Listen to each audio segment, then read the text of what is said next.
uit die lewende boek van die Here uit, en daarna sal ons saam bid. Ons gaan saam lees Johannes 20, die perikoop, daar vanaf vers 24 tot en met vers 29. Ek lees ons voor. En Thomas, wat genoem word Didymus, een van die 12, was nie saam met hulle toe Jesus gekom het.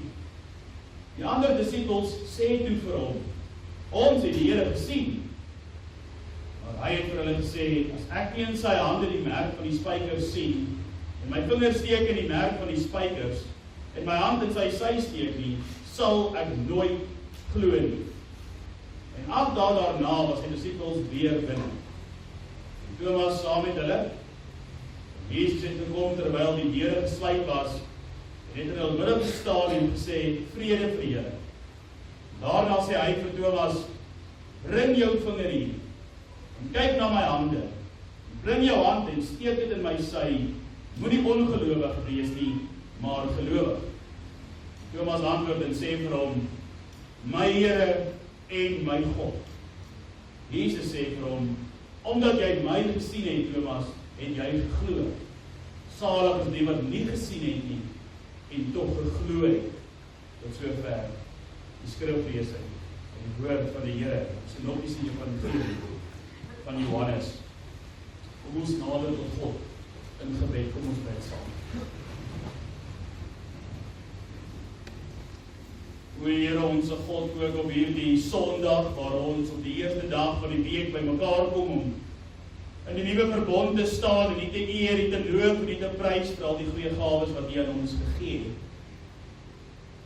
Staan ons nog steeds met baie emosie in ons harte en in ons gedagtes as ons net terugdink aan hierdie naweek wat verby is, 'n naweek van pyn, 'n naweek van seer, 'n naweek van afsterwe, waar die Here Jesus Christus in 'n kruishout selfs uitgeroep het, my God, waarom het U my verlaat? Ons het geleer dat daardie Godverlatenheid toegelaat is vir elkeen van ons wat ook U kinders is. Maar dit het nie daar gestop nie, hy is in 'n graf neergelê. En daar was 'n stil Saterdag gewees waar almal gedink het die verlosser is dood. Ons sien dit veral ook in die optrede van die Emmausgangers waar hulle met mekaar op die weg gesels het terug huis toe. Dit was amper gewees. Maar net soos wat U beloof het vanuit die Bybel en vanuit die profeseë, het U ook die Seun toegelaat om uit die dood uit op te staan deur die Gees, maar om letterlik fisies op te staan en homself te toon aan mense is iets wat ons nog nooit gehoor of gesien of van weet nie. Dit is wat ons bely as kinders van die lewende God, ons verlosser en saligmaker het die angel van die dood uitgeruk en daarom vrees ons nie eers meer die dood nie. Die dood het nie meer die laaste sê oor ons lewens nie. O nee, hierdie tydelike dood is maar slegs 'n deurwys of 'n deurgang na iets beters. Daarin kry ons troos en daarin kry ons anker ook in moeilike omstandighede. En baie dankie dat daardie krag van die oorwinning ook in elkeen van ons voortleef, en dat ons ook elke dag kan beleef en ervaar en toepas. En ons vra dan ook so dat ons met daardie gesindheid vanoggend ook hier in die kerk sit, honger en dors na die geregtigheid en na die woord van die Here. Soos 'n wilsbok wat smag na water, mag elkeen van ons ook smag na U woord vanoggend, ook dit in te neem en daardeur die goeie vrugte kan dra om ook so te lewe soos dit U behaag, en soos dit U tevrede stel. Ons lewens sal inrig volgens U standaarde, en dit sal doen, want ons het wel een ding hierdie afgelope naweek besef, nie een van ons het 'n verskoning nie. Elkeen van ons wat bely ons is kinders van U, het genoegsame toerusting, krag, wysheid en verstand ontvang om die waaragtige te ken, soos 1 Johannes 5 vir ons sê. Ons het die vermoë om ook in daardie waaragtige te lewe, en mag dit so wees. Waar ons dan ook aan die ander kant van die kruis en die graf staan, bid ons Here dat U ook Uself in ons sal openbaar deur hierdie prediking en deur die woord wat ons gelees het en deur die inwerking van die Heilige Gees, dat ons ook as die kinders kan staande bly in hierdie baie moeilike tye waarin ons lewe, met baie uitdagings, met baie seer, met baie bekommernisse en selfs ook baie vrese.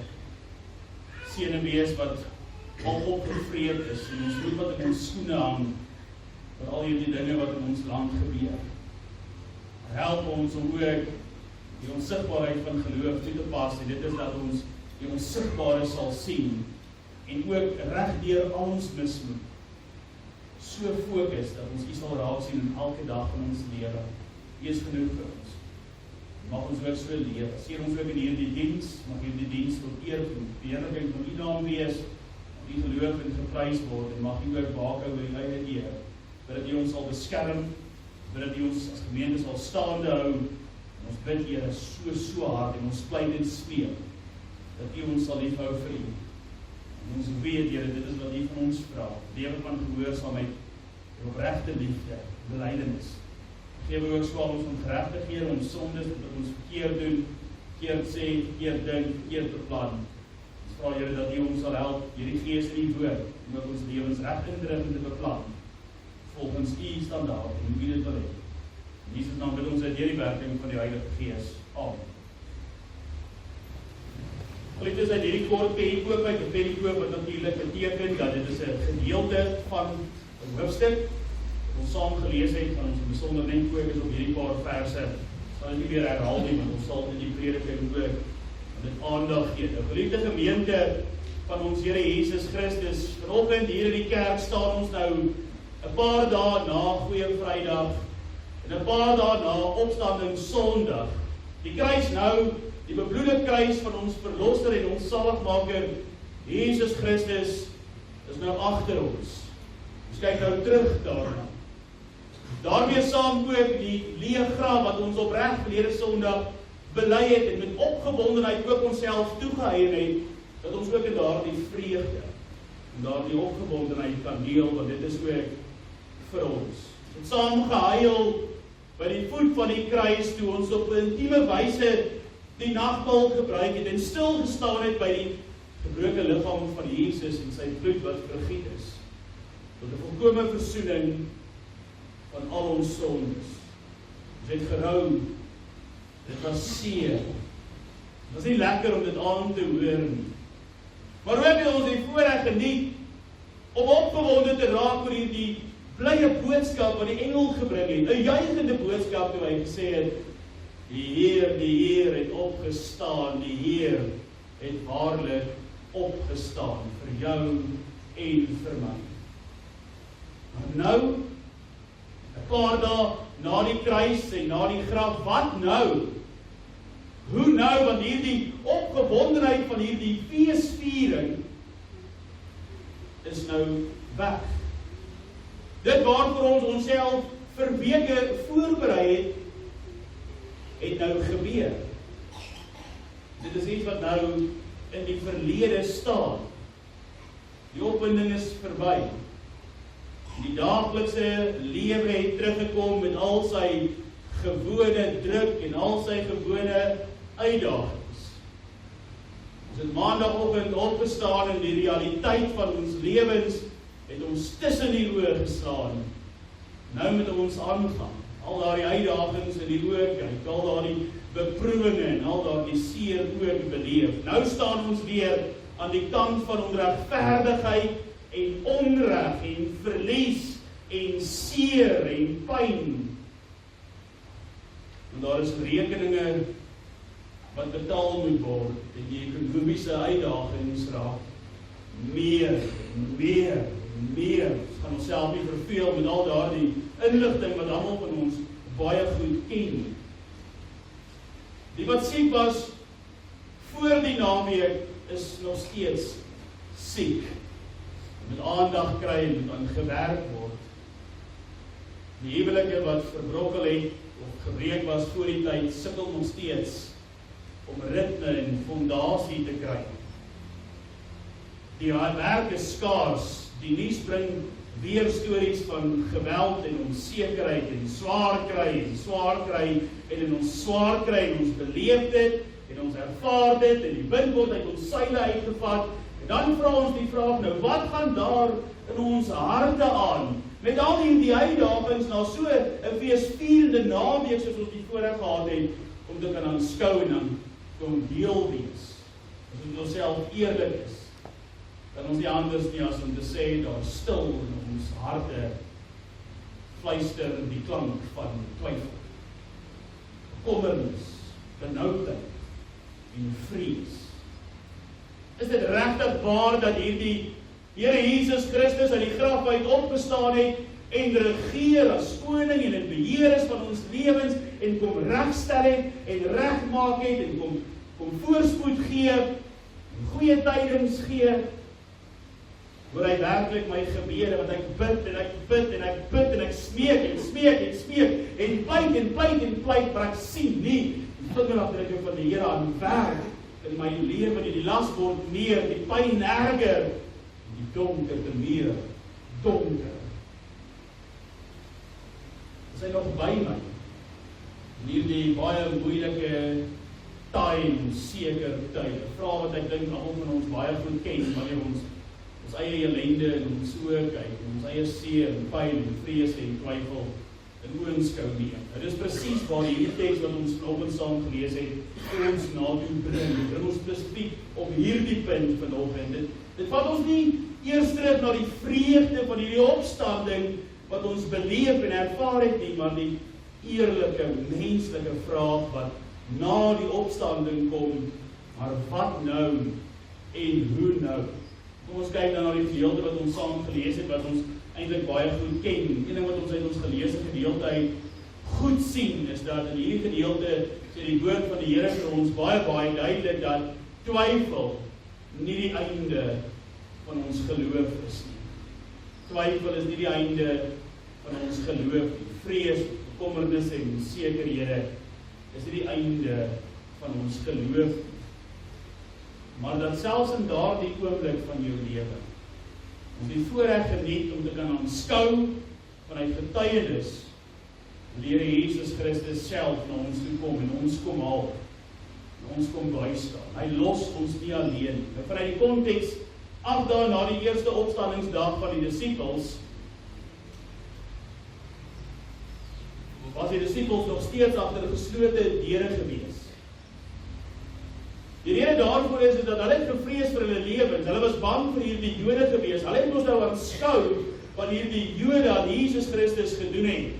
So hulle maak seker dat hulle steek hulle self weg. Hulle probeer maar in 'n intieme kring of groepie te beweeg. Hulle harte was vol vrees, hulle harte was vol onsekerheid. Hulle het nie geweet wat nou, hoe nou, of selfs waarheen nou nie. En vanuit die Bybel weet ons dat die Here Jesus Christus aan 'n klomp van hulle al verskyn het en vrede vir hulle gegee het en sy hande en sy wonde aan hulle gewys het. Maar Thomas, een van die 12, was nie daar nie. Hy was nie by hulle gewees nie. En toe het die ander disippels natuurlik met groot opgewondenheid vir Thomas vertel. Jesus het opgestaan. Hy het uit die dood uit opgestaan, soos voorspel het, in liggaam opgestaan. Hulle het hom met hulle eie oë gesien.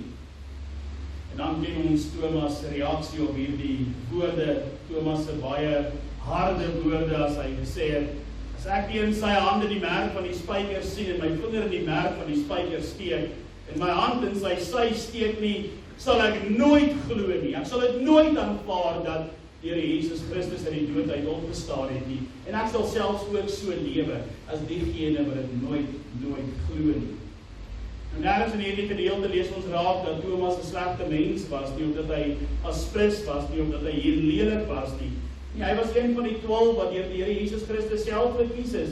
Iemand wat saam met Jesus geloop het, iemand wat saam met Jesus die pad hier op aarde gestap het. Hy het die Here Jesus met sy eie oë aanskou. Hy het gehoor as Jesus gepraat het en hy het ook gesien toe die Here wonderwerke verrig het. Hy het geluister toe die Here Jesus hulle geleer het. Maar hy was ook maar net 'n mens gewees. Mens net soos ek en jy, hy het die kruis gesien, hy het die dood beleef en hy het die volgraf aanskou. En nou kan hy nie sommer maar net glo as iemand vir hom sê, Jesus het opgestaan nie. Hy kan nie sommer maar net enige mens op sy woord neem nie. Hy wil self sien, hy wil dit self beleef, hy wil dit self ervaar, hy soek daai sekerheid self.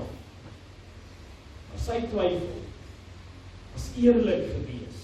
Ons lees ook nie in hierdie gedeelte dat Thomas hier met die Here Jesus Christus spot dryf nie. Of dat hy nou hard is nie. Of dat hy nou lelik is nie. Of dat hy nou 'n grap maak met die ander nie. Sy twyfel was nie spot nie, maar dit was intense pyn wat hy beleef het van hierdie groot verlies van sy verlosser en saligmaker. Hierdie twyfel was die kreet van 'n hart wat lief gehad het en nou bang was om weer teleurgestel te word. Hy wil homself nie opgewonde maak oor iets wat hy nie kan glo nie. Hy spaar homself die teleurstelling. Dit is makliker om eerder dit nie te glo nie, as om te glo en teleurgestel te word. En vanuit die konteks, 8 dae later gebeur dit weer, die Here Jesus verskyn weer aan hulle, die disippels is weer binne in die huis, hulle is nog steeds bang, hulle het nog steeds vrees en absolute onsekerheid in hulle lewe, oor waarheen nou, of wat nou, hulle is bang vir die Jode, hulle is bang vir die dood, die deure is gesluit. Maar hierdie keer is Thomas saam met hulle. En skielik, dink in 'n oogwink, staan die Here Jesus Christus by hulle in hulle midde. Hy kom deur geslote deure, want daar is niks en niemand wat Jesus kan beperk nie. Daar is niks en niemand wat hom kan inperk of keer nie. En hy kom weer met hierdie woorde van vrede. Vrede vir julle. Vrede vir julle. Dan verwag 'n mens eintlik iets vanuit die optrede van Jesus, dat hy nou vir Thomas op sy plek sal sit. Want wie gee vir jou die reg, ou Thomas, om te twyfel in my? Jy het my mos gesien. Maar ons sien dit nie in die optrede van die Here Jesus Christus nie.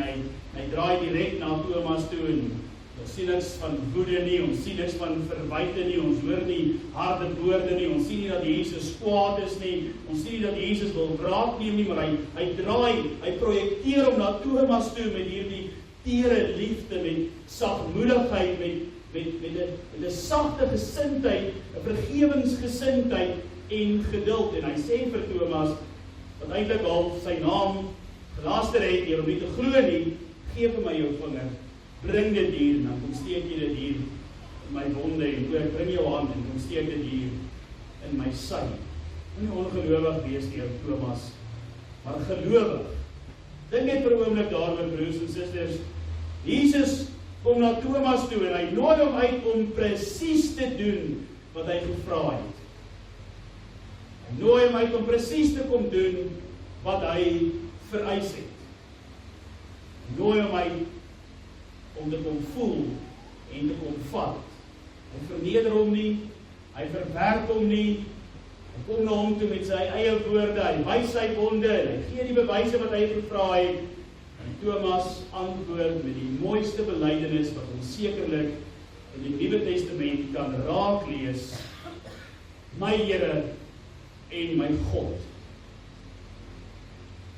Ek dink dit moes 'n ongelooflike oomblik gewees het, 'n deurbraak in die geestelike lewe wat baie van onsself vandag toe nog na smag om daar te kan staan en te sê, maak nie saak wat mismoed, wat twyfel, wat vrees, omstandighede ons deurgaan nie, maar ons kan kom op die punt waar ons keer op keer kan sê, my Here en my God. En wanneer 'n mens nou na hierdie woorde kyk, met die uitroepteken word dit beklemtoon dat dis nie net iets wat hy saggies gesê het, hy kry nie skaam nie.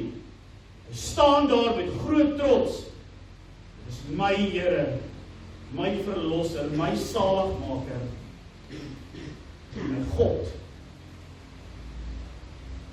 Thomas glo, in een oomblik val sy twyfel weg, sy vrees en onsekerhede weg. Hier voor hom sien hy nie maar net 'n man wat uit die dood uit opgestaan het nie, hy verklaar dit, hierdie is God wat hier voor my staan, my Here. En die laaste woorde, die Here Jesus se reaksie op dit wat Thomas sê, pas baie mooi in by ons vandag, waar ons staan, waarmee ons besig is. Dis ook vir jou en my vanoggend bedoel. Hy sê vir Thomas, omdat jy my gesien het, Thomas, het jy geglo. Salig is die wat nie gesien het nie, en tog geglo het. Salig, geseënd, welgeluksalig, baie tevrede, sekerheid van redding vir ons is dit nie, vir diegene wat werklik kan glo. Nou ek praat geliefdes hier nie van, jy vertel vir my, jy glo nie. Of jy sê hier in die kerk, ek glo nie. Of wanneer daaroor gepraat word, sê jy, ek glo nie. praat hier van 'n lewendige belydenis met jou lewe. Glo jy. Glo jy. Dis die groot seëning wat ons beleef ook in hierdie tyd, die voorreg om dit natuurlik te kan bely. Ons het nie die voorreg gehad wat Thomas en ander disippels en ander mense gehad het nie. Ons het nie die Here Jesus Christus fisies gesien nie. Ons het nie saam met hom gesit en geëet nie. Ons het nie gehoor hoe hy praat nie. Ons het nie sy wonderwerke aanskou en gesien en beleef nie. Ons het nie daai voorreg gehad nie. Dit wat Thomas hulle gehad het nie. Ons was nie daar in die kamer toe die Here Jesus homself ewe skielik aan hulle openbaar en met vrede kom en vrede oor hulle uitspreek nie. Ons het nie ons vingers in sy wonde gesteek nie, nie die hand in die sy gesteek nie. Maar wat het ons? Ons het die Bybel. Ons het God se woord wat God self vir ons gegee het, wat deur die Heilige Gees geïnspireer is.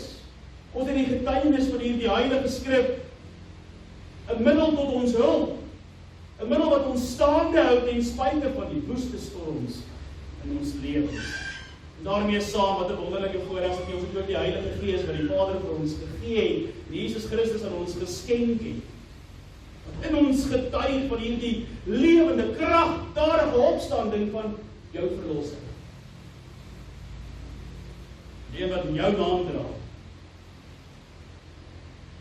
Die wie se bloed vir jou en my gevloei het. Daarom is ons salig, daarom is ons gelukkig, en daarom is ons geseënd as ons glo sonder om te sien. Nou dit gaan nie net hier oor die opstanding van Christus Jesus nie. Dit gaan ook oor die vermoëns van die Here Jesus Christus. Of jy so glo dat jy werklik bely dat Jesus Christus in staat is om selfs jou onmoontlike omstandighede te verlig en uitkoms te gee. En al dan nie, nog steeds met oortuiging te glo dat daar vir jou 'n ewige heerskappy voorlê en die volkome teenwoordigheid van God. Wat 'n voorreg iets om na uit te sien. In hierdie moeilike tye waarin ons lewe, in hierdie jaar veral, kom twyfel en bekommernis en vrees en uitdagings maklik by ons op. Ons kyk na die wêreld en ons kyk na ons eie lewens, ons kyk na ons eie omstandighede, ons kyk in ons eie gedagtes en in ons harte en ons wonder by onsself, Here, waar is U? Here, waarom het U my nou alleen gelaat? Waarom gryp U nie net in en verander die las nie? Waarom maak U dinge nie beter nie, soos die psalmdigter ook bely, o God, waarom staan U so ver weg terwyl die goddelose hoogtyd vier? Waarom hoor U nie my gebede nie? Voel of alles teen ons is. Ons smeek en ons pleit en ons vra, maar geen antwoord nie. Waar is U? Wanneer sal U? Nou, ons ken onsself baie goed, ons twyfel nie en ons raak nie bang en bekommerd omdat ons slegte mense is nie. Al hierdie dinge gebeur omdat ons maar bloot net mens is. Dis wat Thomas ook vir ons in hierdie gedeelte kom toon, hy kom wys vir ons wie jy is, wie die mens is. Ons sien nie altyd die groter prentjie van God raak nie, want ons is ingestel op die kleiner geluk van die lewe. Dit wat ons gelukkig maak, ons gee onsself nie oor aan God se groter plan, God se weergawe van ons lewe nie. Ons wil ook die pen in ons eie lewe vashou, ons wil self ook ons eie lewe skryf. Ons voel die druk, uitdagings en moeite van die tydelike lewe swaar op ons skouers. Dit maak ons moeg, dit neem die vreugde uit die lewe uit weg, dit steel ons geluk en dit maak ons bang. En daarom twyfel ons. Ons twyfel want dit voel op ons beheer verloor. Ons twyfel want ons is bang, ons verloor alles wat ons so hard voor gewerk het en so hard voor gebid het. Vanoggend wil ek hierdie gedeelte vir ons baie kort saamvat. Met hierdie eenvoudige stelling. Ek in hierdie gedeelte raak sien, raak lees en selfs ook beleef. Sonder die Here Jesus Christus tel net die tydelike lewe. Sonder die Here Jesus Christus is hierdie wat ons hier beleef, hierdie tydelike lewe, al wat ons het. Die geld, die gesondheid, die sukses, die sekuriteit van hier en nou. Sonder Jesus Christus is dit al wat ons het, en dit is broos. Ons weet self hoe maklik dit kan wegval, van ons al weggeneem word. Maar saam met die Here Jesus Christus, die as is waarom jou lewe draai, en hy is jou belydenis, dan is jy reeds meer as 'n oorwinnaar. Want jy het reeds die heerlikheid van die ewige lewe. Jy het reeds die beloftes wat neergepen is in die Bybel.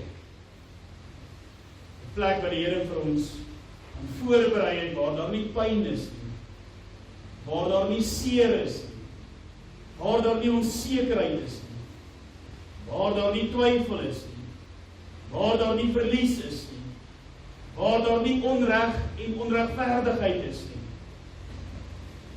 Die gedeelte vandag sê vir ons baie eenvoudig. Jy is nie net 'n mens wat in hierdie tydelike lewe sukkel nie. Jy is nie maar net 'n mens wat in hierdie tydelike lewe swaar kry nie. Jy is nie maar net 'n mens wat in hierdie lewe verlies ly nie, of seer het nie, of pyn beleef nie, of vernedering ervaar nie. Hierdie gedeelte in Thomas se lewe sien ons, om leer vir ons, jy is kind van God. Gered deur die bloed van die kruis en verseker deur die opstanding vanuit die dode. Die Vader wat sy seun uit die dood uit opgewek het, sal jou nie los nie. Deur sy Gees is hy by ons. Net soos wat hy vir Thomas gekom het, kom hy vanoggend na jou toe. In hierdie omstandighede waarin ons is. En elkeen van ons se omstandighede verskil, ek weet. Ons gaan nie alles kan lys nie. Maar in beginsel beleef ons die een uitdaging na die ander uitdaging. Die kruispaaie word meer en die berge hoër en moeiliker om te klim. Kom ons wees eerlik met mekaar. Maar wat 'n belydenis is dit nie om te kan sê vanoggend, my Here en my God nie. Is dit nie genoeg nie? Dis wat Thomas vir ons kom leer in hierdie gedeelte, en dis die eienskap wat God van homself aan ons openbaar, dat hy sal jou nie los nie, al is jy vasgevang in die vrees en die twyfel en die bangheid van hierdie tydelike lewe, oor jou omstandighede en veral ook oor jou toekoms. Hy kom vandag na jou toe deur sy woord. Hy kom vandag na jou toe deur die Heilige Gees. Hy kom vandag na jou toe, kyk om jou rond, deur die gemeenskap van gelowiges. Hy staan in ons midde, al is die deure van jou hart so gereeld gesluit. Net soos die deure gesluit was waar die disippels hulle self vergader het.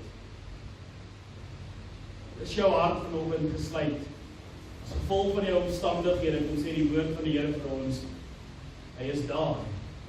Hy is in jou binnekamer. En hy sal jou toerus met alles wat jy nodig het om ook staande te bly. Vanoggend bely ons hier met groot opgewondenheid, Here Jesus Christus is my verlosser, ek is gered deur die bloed van Jesus Christus. Daarmee saam erken en bely ons is nie meer slawe van die sonde nie, ons is nie meer slawe van die dood nie, en ons is verseker nie slawe van hierdie tydelike lewe nie. Ons is kinders van die opgestane Here Jesus Christus, daarom hoef ons nie te twyfel.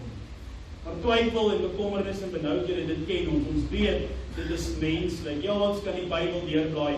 Thomas het getwyfel, Petrus het getwyfel, Elia het getwyfel. Maar die wonder van vandag se gedeelte is, die Here los jou nie daar nie. Hy kom na jou toe, hy nooi jou uit, as ware, om vanoggend weer eens met jou vinger in sy wonde te druk, en jou hand in sy sy te druk. Nie letterlik nie, maar deur sy woord te glo, soos wat die voorreg gehad het Vrydag, om die nagmaal te vier, deur te bid en te vertrou, deur die inwerking van die Heilige Gees, wat jou verseker van jou redding, wat jou lei om vanoggend te kan sê, maak nie saak jou misgoed nie. My Here en my God. Wat nou? Hoe nou? Hoe leef ons nou na die Paasfeesvieringe, terwyl die realiteit van die lewe, die wind en die vreugde uit ons lewens uitvat? Die eenvoudige antwoord is om te glo. Jou hele hart en jou hele lewe te glo, om vas te hou aan dit wat jy reeds weet, Vader wat sy seun uit die dood uit opgewek het, sal jou nie los nie. Hy sal jou deur elke donker dag dra. Hy doen dit al vir soveel jare en soveel eeue en deur soveel geslagte.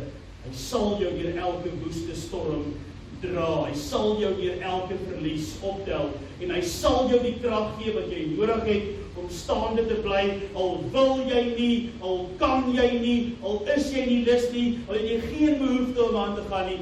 Hy sal vir jou die krag gee, want hy is jou krag. Hy maak jou deel van sy opstandingskrag. Dit maak jou anders.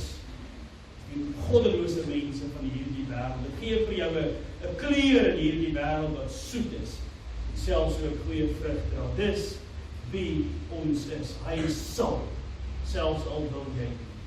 Hy sal jou geloof versterk. En eendag, voor ek geliefdes, ek hoop nie is swaar geworden, soos ek nou voel, eendag sal ons voor die aangesig van die Here verskyn en sê, my Here, my verlosser. As jy nie uitsien na daai dag toe nie, dan ken jy nie die Bybel nie. Dan het jy nog nie 'n daadwerklike belydenis van mond en hart oor Jesus Christus, wat hy vir jou is en wat hy vir jou kom doen het nie. En ek sluit af, daarom geliefdes, laat ons vandag besluit, ons sal nie langer meer twyfel nie, ons sal nie meer bekommerd wees vir vandag en môre en wat ook al nie. Ons sal glo, al sien ons nie nou alles nie, al verstaan ons nie nou alles nie, al het ons nie die antwoord op al ons vrae nie, en al maak dit ook nie sin nie. Dan word dit erger, en erger, en erger. Al verloor ons meer, en meer, en meer, selfs alles. Dan die Here vir ons die krag gee om te staan en te sê, my Here, my God, dit is genoeg. Ons is so geseën. Ons beleef soveel saligheid vir die voorreg wat ons het, om dit te mag doen, om dit te kan bely. As Jesus by Thomas was, dan moet ons glo hy is by jou en my ook. En ons is ook maar net mens, nou en vandag. Gaan vandag huis toe met hierdie waarheid diep in jou hart. Die Here Jesus het opgestaan. En hy leef. Hy los jou nie alleen nie. Wat nou? Hoe nou? Eenvoudig. Glo net. Hy is by jou. Nou net een ding. As Jesus nie jou alles is hierdie tydelike lewe jou alles. Dit is 'n baie gevaarlike plek om te wees. Maar as hy jou alles is die ewige lewe jou tuiste, want dis waar jou ware burgerskap lê. Nie in hierdie lewe en in hierdie wêreld nie. Ons is in die wêreld, maar ons is nie van die wêreld nie. Ons is kinders van God. Glo jy dit? Amen. Kom ons staan. Ons dierbare Heer, Hemelse Vader, baie dankie dat ons vanoggend die voorreg het om selfs in moeilike omstandighede waarin ons onsself bevind met lidmate wat ernstig siek is in die hospitaal, soos dat die Annetjie, self met die afsterwe van oom Bert, dat ons kan staan vanoggend hier in die kerk saam met 'n gemeenskap van gelowiges en sê, dit maak nie saak nie, Here, want U is ons Here, U is ons God en dit is genoeg. Dit maak ons staande bly, selfs in die moeilike omstandighede wat daar buite is, die uitdagings van die landbou, die besighede, die ekonomie, siektes, onregverdigheid ensovoorts. Dit maak ons staande bly, want ons beleef 'n nuwe krag, Here, 'n nuwe identiteit wat nie in hierdie wêreld te vind is nie. Ons kan dit alleen besit omdat die Heilige Gees in ons werk. En Jesus Christus in die binnekamer van ons harte is. En help ons, Here, dat ons nie sal twyfel, ons sal bang wees, ons sal vrees of bekommerd wees oor die dag van vandag en môre en oormôre en elke dag van ons lewe nie. Help ons, Here, om ook alles in U hande toe te vertrou, en die wete dat U weergawe vir ons lewe en U weergawe vir ons kerk en U weergawe vir ons boere en U weergawe van ons land en U weergawe van die wêreld is genoegsaam en beter as ons in. En help ons, Here, om nou al in opgewondenheid te lewe met die gedagte dat ons hemelburgers is.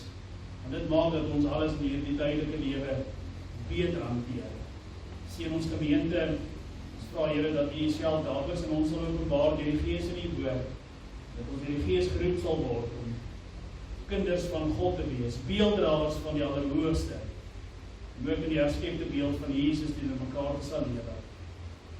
Ons bid so ook, Here, dat die hand van seën oor ons sal hou. Dat U ons sal gee wat ons nodig het, nie om net ons blyplek hier op die aarde te maak nie, maar gee ons genoeg dat ons U daardeur kan loof, prys, U naam groot maak. In Jesus naam bid ons dit deur die werking van die Gees. Amen.